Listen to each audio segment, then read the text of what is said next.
जवाब, हाँ जवाब देखिए, बिल्कुल जी डर गए। देखो, जो हमको जानता है वो हमको कैसा मानता है। ओ, पैर छू लूं आपका? यस, बिल्कुल कि बिल्कुल। जो मेरी रूह को। काव्या जी, आप एक सेकंड के लिए बैठ जाइए, थोड़ा सा हमको Thank you. माही मनीषा जी से काम है। एक साथ बोल। प्रेमपाल भैया, हमू बोलनी का प्रेमपाल भैया, हम भी बोल ले क्या? हाँ हाँ नहीं बोल। आओ, माइक लिए हैं क्या? इधर है, इधर है, इधर है, आप भी आइए। ओहो, पता न कैसे भगवान आप लोग के बनैले बा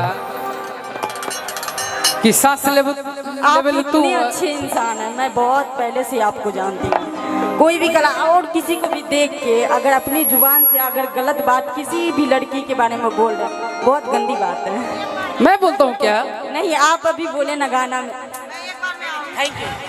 क्योंकि देखिए किसी को भी देख के किसी भी लड़की को नहीं बोलना चाहिए। मुझे बहुत बुरा लगा, उसके लिए आप बहुत अच्छी इंसान हैं, क्योंकि आप ऐसे नहीं बोलते थे, आज पहली बार मैं सुनी इसीलिए बोल दी। उसके लिए आपको अगर गलत लगा होगा तो उसके लिए मैं माफ़ी चाहती हूँ ना, मुझे नहीं बोलना चाहिए था। नहीं बोलते हैं, सही में नहीं बोलते। और मेरा बात कोई बुरा लगा अगर माही मनीषा को तो उसके लिए दोनों से माफी मांगते हैं। लेकिन जो मेरी रूह को चैन दे प्यार दे वो खुशी बन गए हो तुम।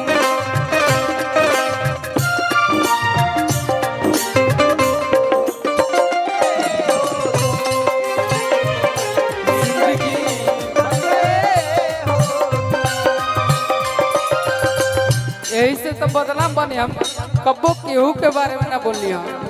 अब कहता गाना उन्ना गावल छोड़ दी। अब प्रेमपाल भैया के साथे चाहे हम अपन नीरज भैया के साथे हावड़ा में जाके 8,000 पे ड्यूटी करी, यही ठीक रही, अच्छा रही। यही हम नहीं बोलते, अगला बोले तो हमको कोनो फर्क भी नहीं पड़ता। हम क्या बोले, कुछ भी नहीं बोलते हैं, कभी भी नहीं। क्या माही जी को बुरा लग गया या मनीषा जी को? हाँ, उस नेचर के नहीं है। मेरे माँ बाप हमको उसे संस्कार दिया ही नहीं है। अरे वो तो इनका के कहत रही, इनका के तो कबू कहो, एक तक कबू कह दे। साली लगे लू हमार, साली तू लगे लू ना, ये हमार साली है। जो मेरी रूह को चैन दे प्यार दे वो खुशी बन गए हो तुम। पूरा जिंदगी में माही कौन बड़ी मनीषा कौन बड़ी के जाना था? बता बता, हाथ उठा के। इहा इहा इहा 10 मिनट के अंदर आपके पास शेरे बिहार सुधीर भैया, शेरे झारखंड नरेंद्र भैया उपस्थित हो रहे हैं। आप लोग इंतजार करिए। अरे किला भर के घर हमर पान नरे हवे शेरे बिहारे।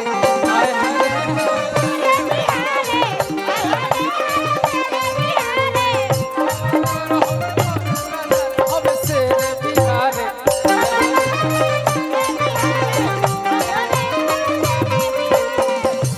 आइए इधर माही जी मनीषा जी। कौन है लू हम, माही हो कि मनीषा? माही प्रेमपाल भैया का चेहरा दिखा दो ताकि पता चले कि माही से बात होता कि मनीषा से।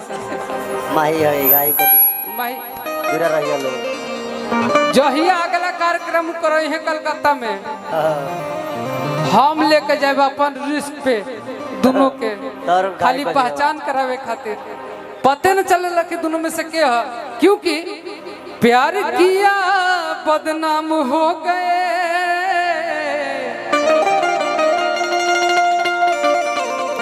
कि चर्चे हमारे सरेआम हो गए, कि जालिम ने दिल उस बात तोड़ा, कि जब हम उसके गुलाम हो गए।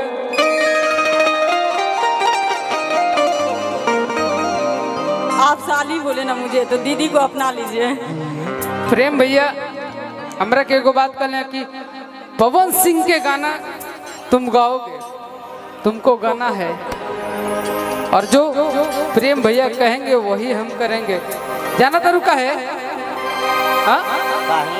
ये चलते कि कबो कबो प्यार में बिछड़ल जरूरी है, थोड़ा सा दूरी जरूरी है। वो हमरा एगो गाना कहले हाँ कि दारे दारे ददाए याद आए वो पल कि संग तेरे गुजारे, कि तुम हो गए किसी के, कि हम अभी हैं तुम्हारे, कि तुम्हें भूल पाना कि मुमकिन नहीं है। ये गाना प्रेमपाल भैया कहे कि पवन सिंह का ये गाना तुम जरूर गाना, तुम उनको गुरु मानते हो ना, तो ये गाना जरूर गाना कि तुम्हें भूल पाना कि मुमकिन नहीं है, मेरे दिल से तेरी याद जाती नहीं, और तुम हो मेरे पास आती नहीं।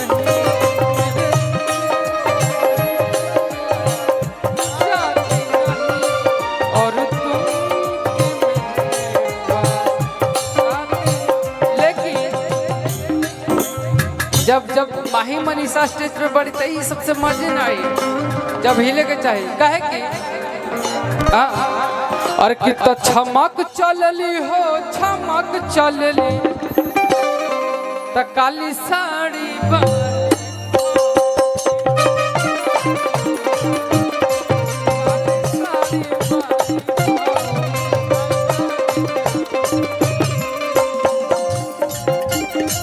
कबो इनका साथे डांस करे का मौका ना मिले हो। आज दिखाई बेल्ट पहले बनी नीरज भैया, निर्जा कहाँ बा रे निर्जा, नीरज भैया प्रणाम। छमक चलली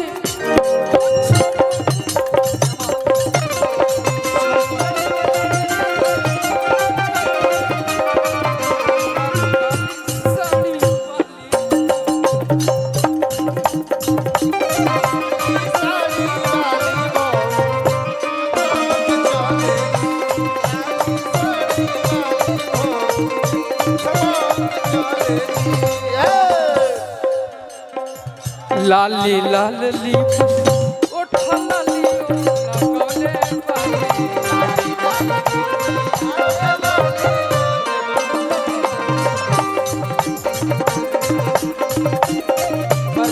प्रेम भैया के कहना में कि सबके बलवा तो तू कहे रुको चलत रहे, लेकिन एक बात हमार नीरज भैया रहले कलकत्ता, आहो भाभी रहली बनारस, बनारस, सब कहली एने अब आहा हमरा न देखेबू मनीषा तू माही सॉरी जेके बलमा बेदर्दी उड़ के जेके बलमा बेदर्दी बहरावा ओके गुला गुला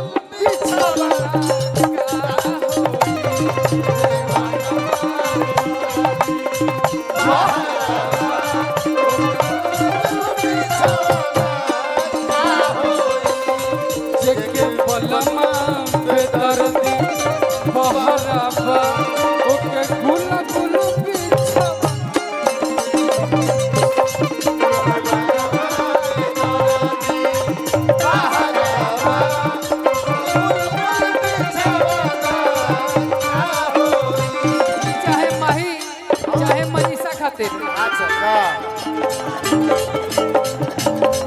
देखिए आपका दुआ काम आ जाए शायद, अब हो सकता है। अरे आप दोनों तो मेरी जान है, सही में रियली में बहुत मानते हैं। आप लोग को पता नहीं होगा, लेकिन कमी एक ही है आप लोगों में, क्या? मेरा फोन नहीं उठाते हैं। हाँ, हम हमेशा करेंगे। तहर भाई जब आओ करे गोली मारे, अरे उठाया करिए, हम खराब आदमी नहीं है। जेके बलमा में दर्दी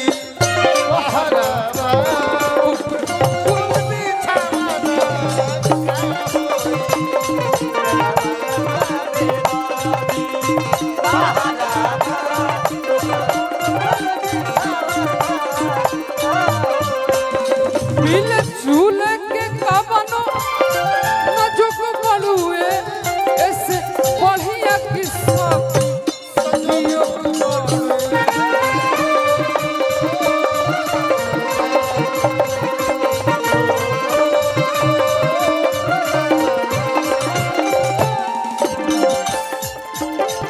अरे की तो लूटत जवानी में कि लहरा ये लोग पागल हूँ एक आदमी खातिर ओकर फूलल फूलवा